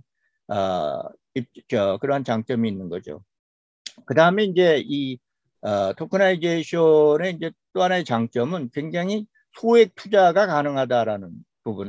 앞에서 독일의 뉴 시어 인베스트가 최소 단위가 이제 1,000유로라고 하지 않습니까? 이거를 우리가 지금 선박 펀드에 투자를 한다라고 할 때 뭐 100만 원 갖고 선박 펀드 들어가는 거는 좀 거의 어렵겠죠, 그죠? 그래서 이게 굉장히 소액으로서 이제 투자할 수 있다. 소액 자금을 우리가 조달할 수 있다라고 하는 그런 장점이 있고, 또 하나는 이 투자자들이 만약에 선박 펀드에 이제 투자를 했다라고 하면 그 투자 자금을 바로 회수한다든지 필요할 때 그런 부분이 상당히 좀 제한돼 있고, 그런데 이제 토커나이제이션 같은 경우는 이걸 얼마든지 다른 데다가 양도할 수도 있고, 그렇기 때문에 주식처럼 필요한 경우에 자기 자금을 회수할 수 있는 투자자 입장에서 그런 측면에서 사실 토커나이제이션이 선박금융 조달 수단으로는 굉장히 장점이 있다 이렇게 생각을 합니다. 그래서 이런 것이 이제 앞으로 지금은 좀 여러 가지 법적인 문제 또 기술적인 문제 이런 것 때문에 조금 활성화는 안 되고 있는데, 앞으로 이 부분이 상당히 그러한 장점을 갖고 있기 때문에 충분히 활성화가 될 수 있을 것 같다 이런 생각이 들고요. 우리나라 입장에서 이제 앞으로 우리나라에서도 이런 부분이 이제 결국 우리 선박금융의 조달 수단으로 등장할 수 있다라고 생각을 하는데, 그 등장을 할 때 가장 중요한 부분이 결국은 선박금융 토커나이제이션의 이제 핵심이 되는 이제 플랫폼 운영사가 과연 우리나라의 이 플랫폼 운영사가 좀 제대로 된 플랫폼 운영사가 이제 나와야 되는 그런 문제가 좀 있다라고 봅니다. 그래서 때 보면 굉장히 전문성이 있어야 되고, 또 투자자들로부터 굉장히 신뢰를 받는 그러한 운영사가 나타나야 되지 않겠느냐. 결국은 지금 이거를 만약에 우리가 도입해서 시도를 한다라고 할 때 기존의 선박 펀드 회사들이 일단 가장 그러니까 좀 유망한 어떤 플랫폼 운영사가 되지 않을까, 이렇게 해서 지금부터라도 우리나라 선박 펀드 회사들이 좀 이런 쪽에 관심을 좀 갖고 한번 준비를 해보면 어떨까, 뭐 이런 생각이 듭니다. 이상 마치겠습니다. 네. 그러면 이제 윤 교수님, 코멘트 부탁합니다. 예. 오늘 아주 NFT부터 해가지고 그 내용을 그 뭐 법제부터 우리 적용하는 방법까지 굉장히 폭넓게 이렇게 다뤄주셔서요. 정말 감사드립니다. 제가 이제 저도 관심 갖고 보고 있는데요. 제가 또 가르치는 과목이 그 4차 산업혁명과 해양산업이래 가지고 이 관련된 부분이 있어서 들여다보고 있는데 굉장히 인상적이었던 게 작년 로이즈 리스트에서 선정한 톱 10 그 쉽 파이낸스 그 마지막에 인피니티 마리타임이 들어가 있어요. 그 정도로 지금 뭔가 변화가 일어나고 있는 거라고 생각이 되거든요. 그래서 이 부분을 조금 우리도 다른 데 지금 시도되고 있는 데가 아까 보니까 뭐 제가 알고 있던 데보다도 아까 저는 이제 본드나 데트 이런 부분을 토크나이즈 하는 거에 대해서는 그거보다는 이제 그 에셋을 유동화하는 측면에서 그 프랙셔널 오너십, 트레이더블 그런 관점에서 이제 보니까 뭐 대여섯 개 되던데 조금 더 사례를 많이 찾아주셨는데요.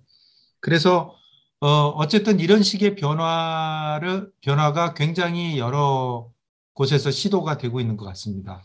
그래서 저희도 구상을 좀 해봐야 될 것 같은데요. 여러 가지 규제가 있을 겁니다. 아까 자본시장에 대한 규제가 기본적으로 있기 때문에 그걸 이렇게 떠나서 제도를 디벨롭하기는 굉장히 어려울 것 같은데요. 세제 혜택 같은 거를 잘 결합해서 구상을 해보면 구상이 가능할 거라고 생각이 되는데요. 제가 한번 상황을 설정을 해봤어요. 아주 돈이 많은 사람이 이거 뭐 상속이나 증여나 좀 해야 되는데 그래서 저는 투자 스코프가 굉장히 길었으면 좋겠습니다. 선박의 라이프가 20년이 넘으니까 20년 정도 투자 스코프를 생각을 하고 비과세로 하고요. 비과세를 하는데 어느 것까지 비과세냐면 실제 뭐 상속 증여에 대한 부분까지 비과세로 하고 그거에 대한 소득은 물론이고 그 다음에 이런 게 이제 활발하게 되면 여러 선박에 분산할 수 있겠죠.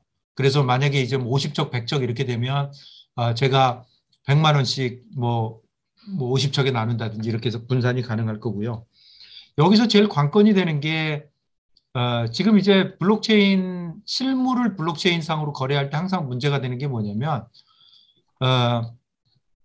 블록체인하고 피지컬 에셋 간의 링크예요.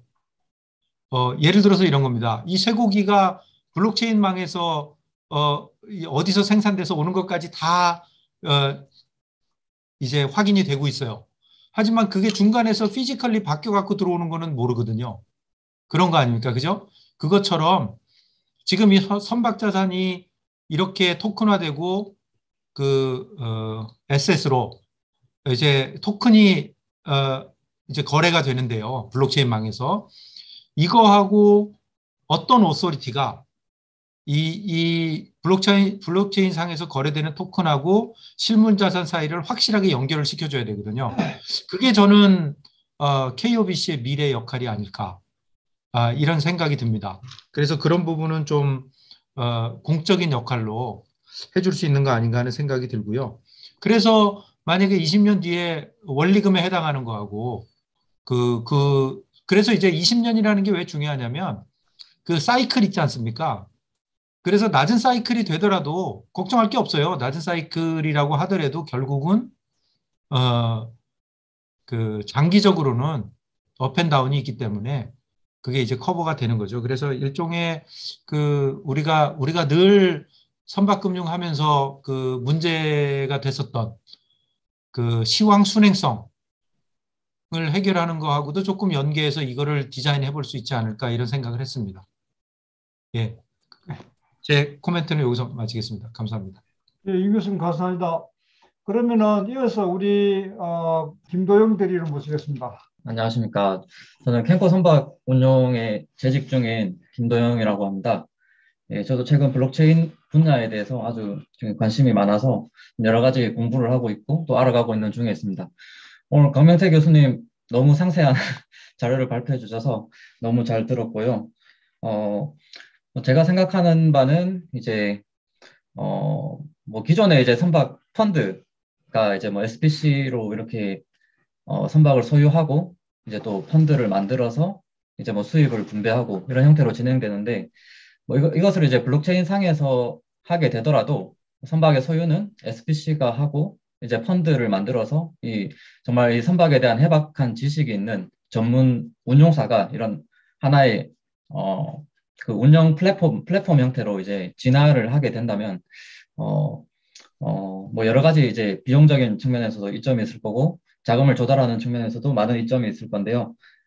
일단 제가 생각하기로 이제 그 거래 비용을 절감할 수 있는 거는 이제 이 블록체인 기술 중에서도 이제 스마트 컨트랙트라는 부분이 큰 비중을 차지하는데 스마트 컨트랙트라는 거는 이제 거래를 자동화하는 기술이거든요. 이게 이제 계약을 이제 이렇게 뭐 이행하고 청산하는 데 있어서 이 이행과 청산 부분까지 모두 이제 자동화하는 기술이기 때문에 이런 스마트 컨트랙트로 이제 어떤 특정한 조건 그리고 지켜야 될 거를 이제 코드화해서 뭐 이런 것들을 이제 딱 조건에 맞게 자동으로 돌아가게 시스템을 만들고 설계를 하게 되면 많은 이제 비용적인 측면에서 코스트가 다운이 될 것이라는 그런 장점이 있다고 생각을 하고요.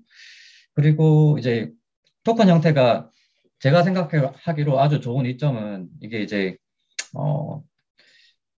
일단 이 가분성이 있어가지고 토큰은 정말 작은 단위로 쪼갤 수가 있어요. 쪼갤 수가 있어서 거래하는 데 있어서 이제 소규모 이제 금액으로도 접근할 수 있고 또 이 토큰이라는 것이 또 전 세계 글로벌 차원에서 이동할 수 있는 하나의 수단이기 때문에 글로벌 차원에서의 이제 자금 조달이 이제 가능하게 되는 거고 또 시간적인 제약과 공간적인 제약마저도 극복할 수 있는 하나의 효과적인 수단이 될 수 있기 때문에 이런 면에서는 이제 엄청난 이제 거래 유동성을 창출할 수 있을 것으로 저는 생각을 합니다. 네, 그리고 이제 이런 거래 플랫폼 형태가 이제 뭐 부산에서 이렇게 하는 식으로 해서 이제 디지털 통합 거래 플랫폼 형태로 이렇게 할 수도 있지만 또 더 혁신적으로 이제 한다면 이제 정말 이제 지금은 시대가 이때 모든 개개인이 이 스마트폰을 가지고 있기 때문에 이런 거래 플랫폼의 형태가 이제 또 이제 모바일 앱 상에서 이제 구현을 할 수 있다면 정말 전 세계에 있는 그런 투자자들을 대상으로 이렇게 펀딩을 할 수 있는 그런 형태로 이제 갈 수 있다는 것에서 저는 좀 상당한 좀 의미를 두고 있습니다. 네, 이런 면에서 네, 앞으로 이제 제도적인 측면에서 좀 많은 개선과 이제 보완이 좀 따라주었으면 하는 그런 바람입니다. 이상입니다. 뭐 할 말이 많을 텐데 상당히 그래도 간략하게 잘 발표해 토론해 주셔서 감사드립니다. 얼굴을 보이시는 분 중에 지금 뭐 발표나 토론 안 하신 분들 한 10초 내에 뭐 본인 소개를 좀 해보면 어떨까요? 안부자부터 먼저 해보시죠. 저 부산의 안병철입니다. 오늘 저 발표 말씀 잘 들었고요. 저는 간단하게 코멘트 하나만 한다면 제가 볼 때는 이거는 저는 기술적인 부분은 제외하고 피지컬 쪽에 기초자산 쪽에 대해서만 간단히 한번 말씀을 드리면 뭐냐면 자, 두 개로 나눠서 볼 수 있을 겁니다. 처음에는 선사들에게 선박을 대여하거나 아니면 뭐 저기를 팔거나 하고 할 때 발생되는 이제 론이 하나 있고요. 이제 그쪽 사이드가 하나 있고 그것이 나중에 이제 유통시장으로 와서 토큰화돼서 유통되는 시장이 있을 겁니다. 근데 아마 거래가 거래 비용이 싸고 거래가 디지털화되고 다 하는 것은 제가 볼 때는 유통시장에 대한 문제이고요. 가장 중요한 것은 기초자산을 얼마나 안전하고 확실하게 유지관리하느냐가 굉장히 중요한 문제이거든요. 그래서 이것이 지금 현실적으로 가능하려면 선박 운영사라든지 뭐 이런 데들이 해야 되겠지만 사실 기존의 랜더들이라든지 이런 쪽에서 보면 이것을 자산을 유지하고 관리하고 나중에 이벤트가 생겼을 때 어떻게 의사결정을 해서 어떠한 과정을 거쳐서 이것을 해결하는지에 대한 앞단의 문제가 굉장히 중요하거든요. 근데 사실은 저희가 이런 앞단 부분에 있어서는 거의 논의가 안 돼 있고 이것이 다 끝나서 완벽한 자산으로 됐을 때 그것을 토큰화하는 뒷단에만 지금 얘기를 하고 있는데 제가 볼 때는 이게 성공을 하려면 이 실질 에셋에 대한 매니지먼트 부분이 확실하고 이것이 체계화되지 않으면 뒷단에는 이게 돼야만 뒷단이 가는 거니까 그래서 이 부분에 대해서 좀 더 논의가 집중되고 여기에 대해서 좀 더 같이 의견을 모아볼 필요가 있지 않나 그런 생각이 듭니다. 예, 이상입니다.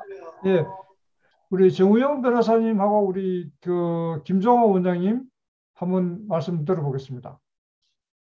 제가 우리 강 박사님 발표 중에 굳이 찾는다면 이제 제 영역이 과연 어떤 이 STO를 뭘로 볼 것인가, 이거에 대한 국내에서 법적인 논란은 뭐 설명됐지만 좀 더 다시 부언한다면 이걸 증권으로 볼 거냐, 채권으로 볼 거냐, 이도저도 아닌 대체 자산으로 볼 거냐, 뭐 이게 아직까지 또 입법자들 또는 학자들 사이에 명확하게 정의되고 있지 않은 게 현재 아닌가 싶습니다.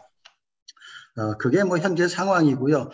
또 우리 법무부나 이런 상황 쪽에서 보면 이런 비트코인이든 뭐든 이런 전자화되어 있는 것들 중에 화폐가 아닌 것들에 대해서는 허용하는 데는 큰 문제는 없지 않느냐. 다만 법률적 성격을 증권으로 볼 거냐, 채권으로 볼 거냐, 뭐 대체자산으로, 별도의 대체자산으로 볼 거냐, 이런 걸 정해서 거기에 맞는 법규를 적용시켜야 되는 거 아니냐, 이 논란을 하고 있는 거고요. 그런 것들이 아까 강 박사님 말씀 중에 기존의 특근법으로 할래, 일반 자본시장법으로 할래 하다가 최근에 입법 형태를 보면, 입법 양태를 보면 이거는 새로운 대체 자산으로 봐서 이것을 규율하는 법규를 새로이 만들려고 하고 있는 것이 현재 상황이 아니겠느냐, 이렇게 보는 게 현재 입법 과정에 대한 시각으로는 맞지 않을까 싶습니다. 결국은 전국적으로는 조만간에 있을 입법화를 통해서 이루어질 것이다. 특히 그중에 지금 제일 빨랐던 게 세법의 개정이었는데, 세법에다가 이 STO나 이런 것들을 좀 과세 대상으로 넣으려고 했다가 최근에 갑자기 또 다시 뒤로 물러섰습니다. 왜 그랬냐면 과세 대상 자산인 건 맞는데 이걸 성격을 규율하지 않는 상황에서 어떻게 과세 대상으로 넣느냐, 뭐 이런 논의가 와가지고 다시 잠깐 후퇴하고 있는 상황입니다. 그게 입법과 과정돼서 제가 조금 그냥 부언차 말씀드리는 거고요. 그 다음에 선박금융 전문가로서 이게 시장에 들어오면 참 좋겠다 하는 거에 대해서는 저도 뭐 100% 동의하고 전적으로 동의합니다. 그러나 그렇게 하려고 하면 요건이 강 박사님 얘기하신 거를 제가 요약한다면 투자자 보호를 위해서는 기초자산과 연계성이 명확하게 돼야 된다. 그리고 거래의 명확성, 안전성 등이 확보돼야 된다. 이런 얘기가 확실히 될 거고요. 그 다음에 약간 저의 의문이기도 한데 수익성이 보장되어야 하는데 우리 강 박사님 말씀은 고수익이 보장되지 않겠느냐, 이런 표현을 한 두어 군데 쓰셨어요. 저는 과연 이 STO가 표창하고 있는 게 선박 자체의 물적 가치이냐, 아니면 선박을 통해서 벌어들이는 미래 수익이냐, 어느 것을 표창하느냐에 따라서 이게 뭐 고수익이 될 수도 있고 아닐 수도 있고 그렇게 보이고, 아까 우리 윤 박사님 말씀하신 거에 따르면 20년 포트폴리오로 연장시켜서 보면 항상 안정화된 증권이 될 수 있습니다. 이렇게 표현하셨을 때 그 속에 숨어 있는 말은 뭐냐면 고수익은 아닙니다. 안정한 수익이지 고수익은 아니라는 걸 전제로 한 거 아니겠는가, 뭐 이런 생각이 좀 듭니다. 그래서 이거를 조금 더 활성화시키려면 정말로 고수익이 돼야 되는데, 이거는 윤 박사님 제안처럼 이 분야, 이 산업에 대한 세제 특혜, 아까 뉴쇼어처럼 독일처럼 요 증권 거래에 대해서는 거래세도 약화시키고 하는 것처럼 세제적인 특혜가 붙지 않으면 고수익이 나오기가 좀 어렵지 않겠냐, 이런 생각을 한번 해봤습니다. 왜 그런 생각을 하냐면 아무리 클라우드 펀딩이고 이렇게 분할한다 하더라도 수익성이 나오지 아니하면 투자자 모집에 그렇게 활성화되지 않지 않겠느냐, 아무리 NFT라 하더라도. 그래서 그런 세제를 붙여서 증권화를 통해서 비용도 절감하고 또 클라우딩 펀드 소액으로 분야해서 보다 많은 투자자들이 들어오게 하고 이렇게 결합이 되면 좀 더 선박금융의 친화적인 제도가 되지 않겠나 그렇게 생각해 봤습니다. 이상입니다. 네, 감사합니다. 그럼 우리 김정호 원장님 같은 한 말씀 주시면 감사하겠습니다. 네, 안녕하십니까. 부산국제금융진흥원의 김종하입니다.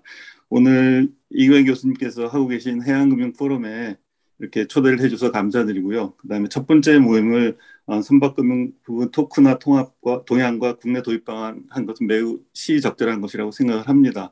이 STO를 해양금융에 어떻게 적용할까에 대해서는 많은 기관들이 관심을 갖고 있고요. 특히 강병태 교수님께서 최근 부임하신 해진공에서도 이 분야에 대해서 굉장히 관심을 많이 갖고 있고 현재 저희가 요 부분에 대해서 간략하게 용역을 이제 전문가들한테 주어서 하고 있습니다. 아주 깊은 용역은 아니지만 지금 아마 연말쯤에 되면은 가안이 한번 나올 것 같은데요. 워낙 중요한 이슈이기 때문에 특히 아까 발표자께서도 말씀하셨고 이재민 교수님, 이희성 교수님 말씀해 주셨지만 해양금융이 지금 현재 너무 정책금융으로 치우쳐 있기 때문에 정책금융의 비중이 높기 때문에 투자자를 다변화한다는 점에서 그 의의가 굉장히 있다고 생각합니다. 다만 그게 실행이 되기 위해서는 오늘 여러분이 말씀을 해주셨지만 여러 가지 선행돼야 될 조건들이 있습니다. 특히 이것을 이제 성격에 따라 다르지만 미국이나 싱가포르처럼 증권으로 STO를 증권으로 구분한다면 자본시장법 같은 거에 적용을 받을 수밖에 없고 그것을 위해서는 여러 가지 의무들, 상장, 공시, 감리 등의 의무들이 많이 있고 투자자 보호를 해야 되는 그런 문제가 있고 그다음에 거래를 어디서 할 것이냐 이런 것들도 지정이 되어야 합니다. 예를 들면 지금 한창 논의가 되고 있는 대체거래소에서 이런 것을 할 수 있을 것인지 그런 것들을 규정을 해야 되고요. 그리고 지금 이제 부산시에서 아까 말씀하신 대로 부산과학혁신원인가에 용역을 줘서 하는 것들은 지금 비즈니스 모델이 제가 있기로는 주된 비즈니스 모델은 코인을 거래하는 거고 그다음에 부수적으로 NFT나 그다음에 STO 같은 게 만약에 거래가 될 수 있다면 하는 것으로 알고 있습니다. 그렇기 때문에 아직 그 부분은 현실적으로 그게 거래가 되고 하려면은 굉장히 갈 길이 좀 많이 있는 것 같고요. 특히 아까 그 김도영 대리께서 말씀하신 디지털 플랫폼이 이제 부산시가 추진하고자 하는 미래의 방향인데 이게 한 발짝 더 나가서 이제 글로벌리 트레이드 더블 한 그 플랫폼을 만들면 좋겠다고 하는데 이제 거기 하기 위해서도 아마 많은 일들이 기다리고 있을 것으로 저는 생각을 합니다. 그런데 지금 이제 이 논의를 시작했으니까 이런 것들이 좀 더 그 유익한 결과를 낼 수 있도록 같이 협력했으면 좋겠고요. 저희들도 협조할 수 있는 범위 내에서 최대한 노력하겠습니다. 오늘 감사합니다. 예, 감사합니다. 그다음에 김우석 팀장님. 네, 캠코의 김우석 팀장입니다. 잘 부탁드립니다. 네. 최재홍 사장님, 부회장님. 최재홍입니다. 해양금융연구소 수석 연구위원입니다. 네, 오늘 참 좋은 강의 잘 들었습니다. 강병태 교수님 감사합니다. 그리고 또 뭐 다음 기회에 제가 또 그런 토큰화에 대한 것하고 조금 전에 우리 저기서 그 안병철 부장께서 말씀하신 그 부분하고 를 좀 연관해서 저도 한번 코멘트할 수 있도록 하겠습니다. 감사합니다. 네, 우리 조윤석 그리고 저기 이기환 교수님 잘 모르실 텐데 네. 양희건 대표님 저 K마린에도 계시고 간단히 이런 데서 뵙기 어려운데 하여튼 그 오늘 오셨네요. 인사 말씀. 감사합니다. 예. 지금은 가스 파트너에서 일을 하고 있는 양희건입니다. 해운업계 한 40년 근무를 했고요.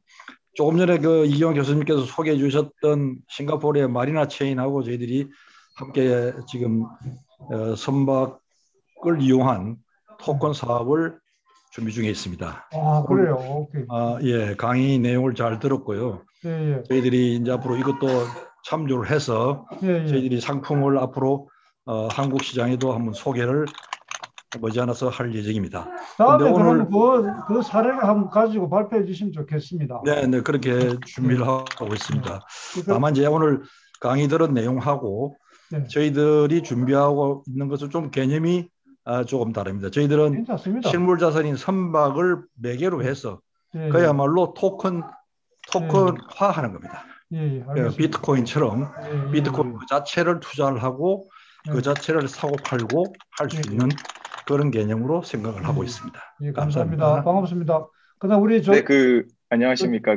마리나 체인 하성열입니다. 제가 조금만 이제 추가 설명을 드리면 현재 저희는 싱가포르에서 이제 마리타임 블록체인 플랫폼 제작 및 선박 STO 프로젝트 진행 중에 있습니다. 그렇습니까? 예. 네, 이번 미팅을 통해 한국에서도 혹시 비슷한 블록체인 준비하시는지 그리고 관련 이제 관심 있으신 분들이랑 많이 교류하고 싶어가지고 참여를 했습니다. 저희 이제 블록체인에 조금 더 설명을 드리면은 친환경 선박이 이제 일반 선박보다 15% 정도 이제 금액이 높다 보니 그것의 경쟁성을 가질 수 있도록 하고 싶어서 선박을 토큰화 시켜서 이제 일반 투자자들도 토큰 구매에 통해 투자에 참여하고 시장 경쟁력을 가질 수 있게 그렇게 디자인을 하였습니다. 그렇게 되면 이제 2023년부터 IMO에서 이제 탄소 배출 규제가 시작되다 보니 친환경 선박으로 탄소 배출권을 세이브하여 미래에 이제 선박 탄소 크레딧을 NFT로 이제 거래할 수 있는 블록체인 플랫폼 프로젝트를 지금 현재 진행 중이고요. 네, 아까 말씀하셨다시피 현재 싱가포르는 2018년 STO에 관한 법을 제정해서 현재 활발하게 프로젝트들이 진행 중에 있습니다. 네, 이 STO를 발급하려면 이제 증권형 라이센스가 필요합니다. 흔히 이제 아시는 업비트나 빗썸 등 가상화폐 거래소는 이 토큰이 거래가 아예 불가능하고요. 네, 이 거래소들은 유틸리티 토큰만 이제 상장이 가능합니다. 네, 그리고 이 시큐리티 토큰들은 현재 증권형 거래소에 이제 올라가게 됩니다. 똑같이 증권이라고 보시면 이제 이해하시기 편하실 거라고 사료됩니다. 네, 그래서 이제 저희가 이제 오늘 사실 여쭤보려고 했던 것들은 글로벌적으로 봤을 때 이제 코인의 거래액은 코스피의 가격을 이제 거래액을 넘었습니다. 네, 근데 이제 아직 한국은 STO에 관한 법조차도 없고 글로벌 시장에서는 이제 많이 늦은 편인데 네, 이게 좀 안타깝고 좀 더 빨리 진행을 하면은 글로벌적으로 더 사람들을 많이 끌어올 수도 있고 투자들도 요새는 하도 글로벌적으로 많이 하다 보니까 저희한테 더 좋은 기회가 되지 않을까. 네, 그런 식으로 여쭤보려고 했었는데 이제 앞에 교수님들께서 다 설명을 해주셔가지고 네, 오늘 좋은 말씀 잘 들었습니다. 그러면 조지하게 우리 인승 박사님.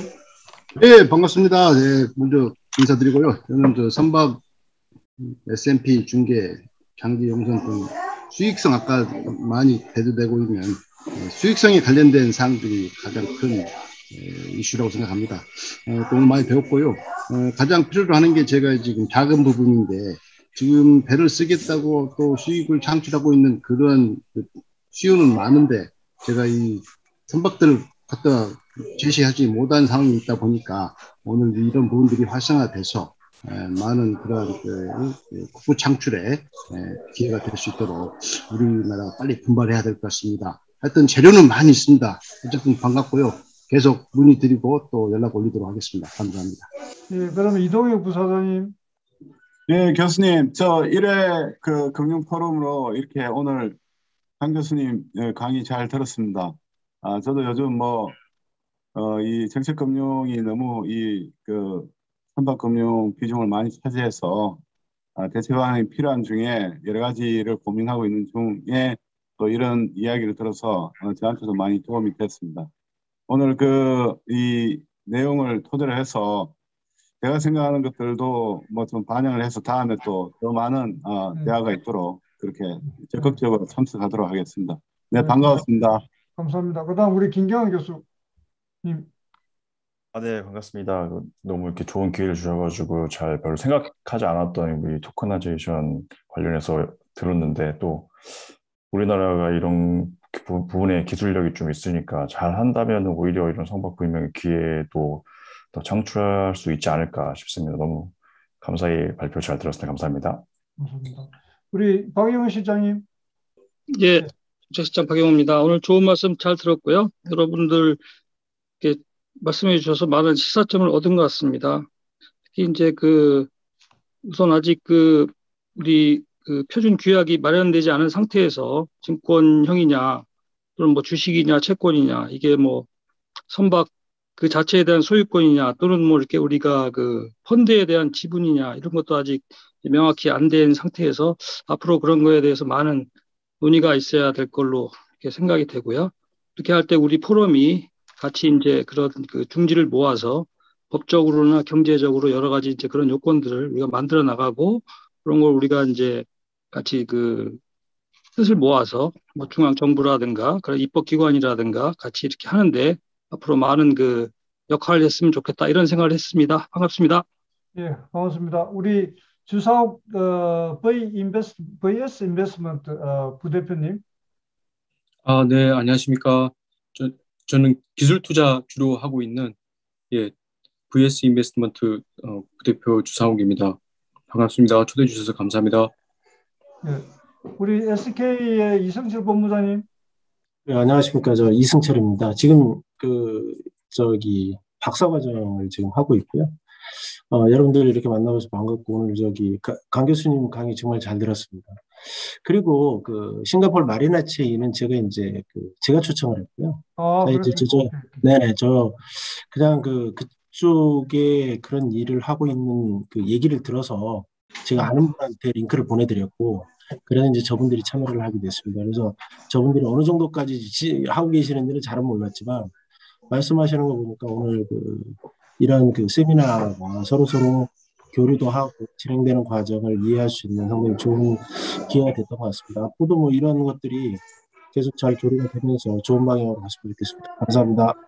이정희 쌤 얼굴이 나왔습니다. 예, 네. 소개해 주시죠. 네. 예. 네, 안녕하세요. 저는 싱가포르에 위치한 선박 브로킹 회사에서 근무 중인 이정희 과장이고요. 앞에서 설명드린 마리나 체인 프로젝트 현재 함께 준비 중에 있습니다. 금일 강병태 교수님 발표 너무 잘 들었고요. 이렇게 유익한 포럼에 참여할 수 있는 기회가 있어서 너무 좋았고 좋은 말씀 감사드립니다. 네. 감사합니다. 정진일 씨가 지금 들어오시는데 좀 소개해 주시죠. 네, 안녕하세요. 저는 디셉 발행소라고 이제 디지털 NFT 쪽과 메타버스 쪽으로 관련되어 있는 스타트업을 하고 있는 사람이고 지금 이제 인천대학원에서 석사 과정을 밟고 있습니다. 오늘 양희원 대표님부터 해서 하성엽, 우리 이정희 이런 선생님들 아마 현장에서 일어나고 있는 그런 부분들을 한번 직접 들어보는 것도 제가 볼 때 굉장히 좋은 사례가 될 것 같습니다. 그래서 우리 이승철 본부장은 또 사기를 하겠습니다. 그렇게 해서 하고 오늘 정말 이렇게 좋은 화두로 우리 주제 발표해 주신 강병태 교수님께 다시 한번 감사드리고 또 토론해 주신 우리 이재민 교수님, 윤희승 교수님, 우리 김도영 대리인, 김도영 대리는 내 학부 제자인데 정말 이제 청출 어남이에요, 사실 지금 보니까. 하여튼 그러면 주말을 다 가족과 보내셔야 되는데 이렇게 이 자리에 다 이렇게 열성적으로 참석해 주셔서 정말 감사드립니다. 그러면은 또 다음에 조만간 뵙도록 하고 오늘 여기서 마치겠습니다. 감사합니다.